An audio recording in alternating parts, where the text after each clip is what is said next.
तो मैं एजाज लड्डन फिर से वेलकम करता हूं, स्वागत करता हूं आपका अपना यूट्यूब चैनल ब्रिलियंट नॉलेज में। तो आज की इस वीडियो में यहाँ पे जो प्रश्न है, आइए पहले प्रश्न को बड़ी भांति समझ लेते हैं, उसके बाद इसके उत्तर को और बारीकी से समझेंगे। तो यहाँ हमारे सामने प्रश्न है कि सुखाड़ के लिए जिम्मेवार कारकों का वर्णन करना है।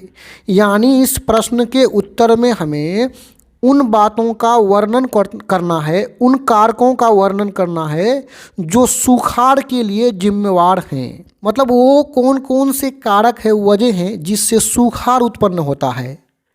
जैसा कि हम लोग जानते हैं कि सुखाड़ का मतलब क्या, वर्षा के मौसम में वर्षा ना होना, बारिश के मौसम में बारिश ना होना, जिससे कि किसान खेती नहीं कर पाते हैं, उसी को हम लोग सुखाड़ बोलते हैं। तो आइए उत्तर में देख लेते हैं। सुखाड़ के लिए जिम्मेदार कारक, सुखाड़ के लिए जिम्मेवार कारक देखिए पॉइंट वाइज नीचे यहाँ पे दर्शाए हैं, एक एक पॉइंट को बारीकी से हम लोग समझेंगे।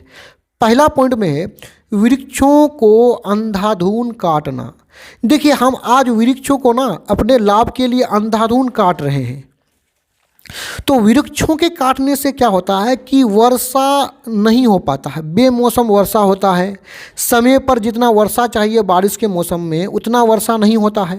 हम जानते हैं कि जहाँ वृक्ष अधिक होते हैं वहाँ वर्षा अधिक होता है। तो अंधाधुंध वृक्ष के काटने से क्या वर्षा नहीं होता है, जिससे सुखाड़ की स्थिति उत्पन्न होता है। दूसरा पॉइंट में है पेड़ पौधों को ना लगाना। एक तरफ तो हम अंधाधुंध पेड़ों को काटने का, वृक्षों को काटने का काम करते हैं, दूसरी ओर पेड़ पौधों को हम लगाते भी नहीं हैं। यदि पेड़ पौधों को लगाएंगे तो वर्षा अधिक होगा। अब जब हम पेड़ पौधे लगाते ही नहीं हैं, जिससे क्या वर्षा होगा, नहीं होगा। जब वर्षा नहीं होगा तो सुखाड़ की स्थिति उत्पन्न हो जाता है। अगला पॉइंट देखिए, विभिन्न कारणों से, यानी विभिन्न कारणों से, विभिन्न वजहों से वायु का प्रदूषण होना।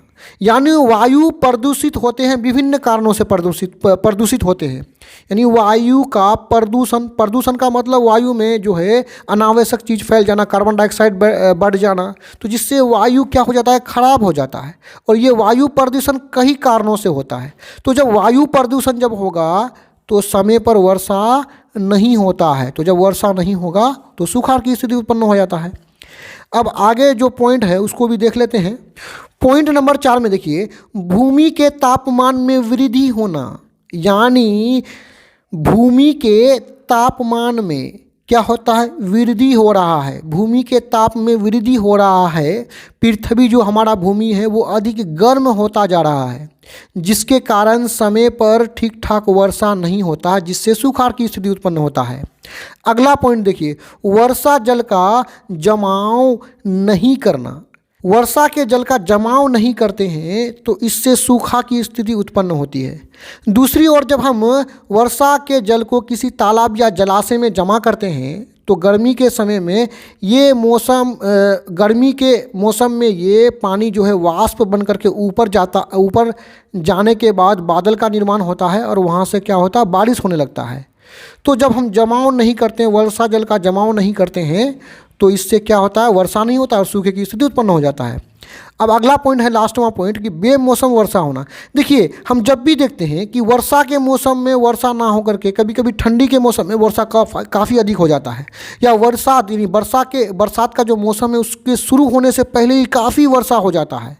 तो इसके बाद हम क्या देखते हैं कि वर्षा के मौसम में वर्षा तब काफ़ी कम होता है या वर्षा होता ही नहीं है।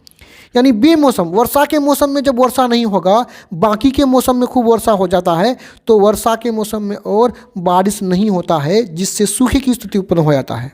तो यहाँ पे वीडियो समाप्त होता है। इस तरह का और भी वीडियोज़ को देखने के लिए आप हमारे चैनल के प्लेलिस्ट में जाकर के देख सकते हैं। धन्यवाद।